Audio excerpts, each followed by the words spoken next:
Welcome to LC Screen Talk. The name is Chilson, Larry Chilson. And today we review Spectre.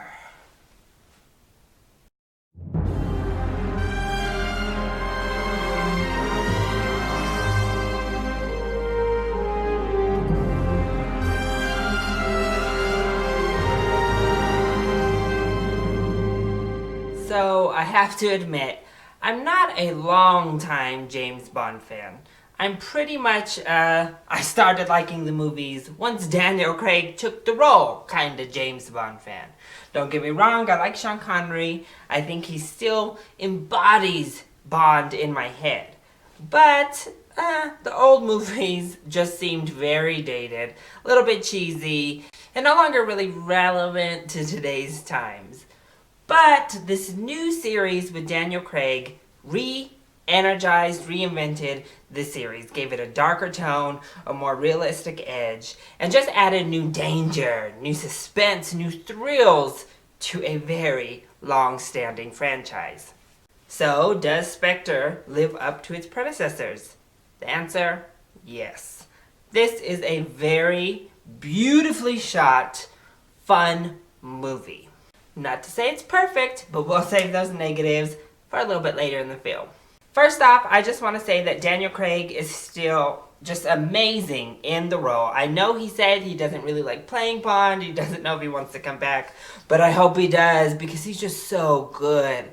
I mean, first you have these blue eyes that are gorgeous, and he's just very handsome, ruggedly handsome man, but he's also dangerous, and he has that edge to mix with the sex appeal that I think has been lacking from the Bond series for a very long time. So he's just fantastic in the role. Ralph Fiennes was also very, very good. I did miss Dame Judi Dench as M. She just brings some sort of X factor to everything she does, but she really did to this series. But I think Ralph Fiennes did fine, filling in for her as M. But my favorite character was Agent Q. I thought he was funny and just totally adorable.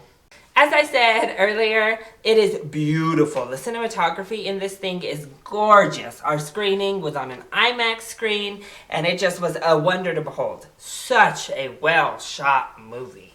And the action scenes were amazing.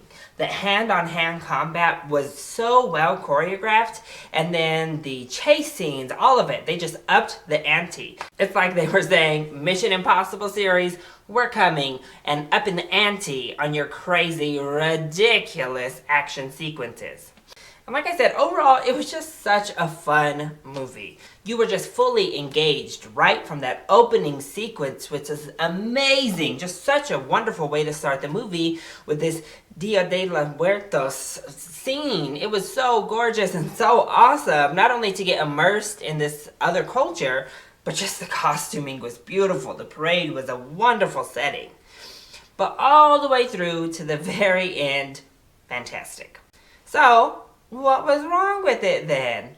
Well, the script, towed the line of being very cheesy. They did so many throwbacks to old school Bond, sex, Bond, drinks, Bond, action cheesiness, that it bordered on laughable at some points. It did rein it back in, so it would push the envelope and come back in, but sometimes that writing, And really, as kind of expected at this point from the Bond series, the female stuff was very subpar. They would go from like badass awesomeness to feeble, I need help kind of mess. But it was okay. It worked out, but it borderlined on ridiculous at some points with that female characters.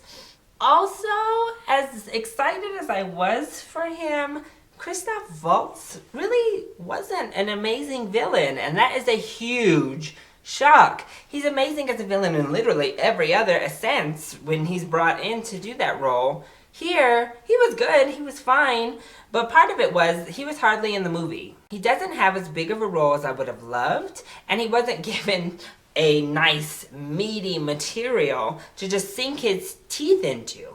So he did the best he could with a very limited role. And we also have Dave Bautista here, and I think he literally spoke one word.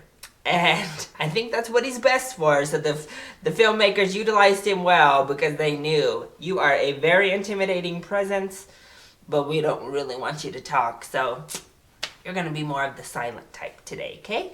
I also think it drug on just a bit in the middle. There were a couple sequences where you were like, okay, we can shorten this as nice as this lovely little touch is. Let's get along. This movie is pushing over 2.5 hours.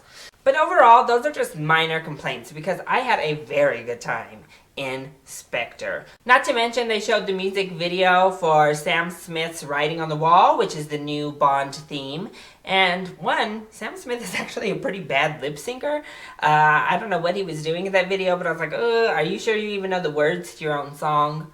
But it's a song that originally I was meh on, but it grew on me fast. It was wonderful playing over the amazing opening credit sequence. So I now love the song just a little bit. And I'm glad to see a male singing it for once. I guess all of this is to say, I definitely recommend Spectre at a full price ticket. It deserves to be seen as a main feature of your weekend this weekend, so go out and see it opening night. So, that was my review of Spectre. I hope you enjoyed it. If you did, go ahead, click like down below, and subscribe to the channel so you are always up to date on our latest videos. Also, join in on the discussion. Are you excited to see Spectre? And what is your favorite James Bond film? Let me know either in the comment section down below or hit me up on Twitter. I love you all so much for your support. Thank you for watching, and I'll see you next time. Bye.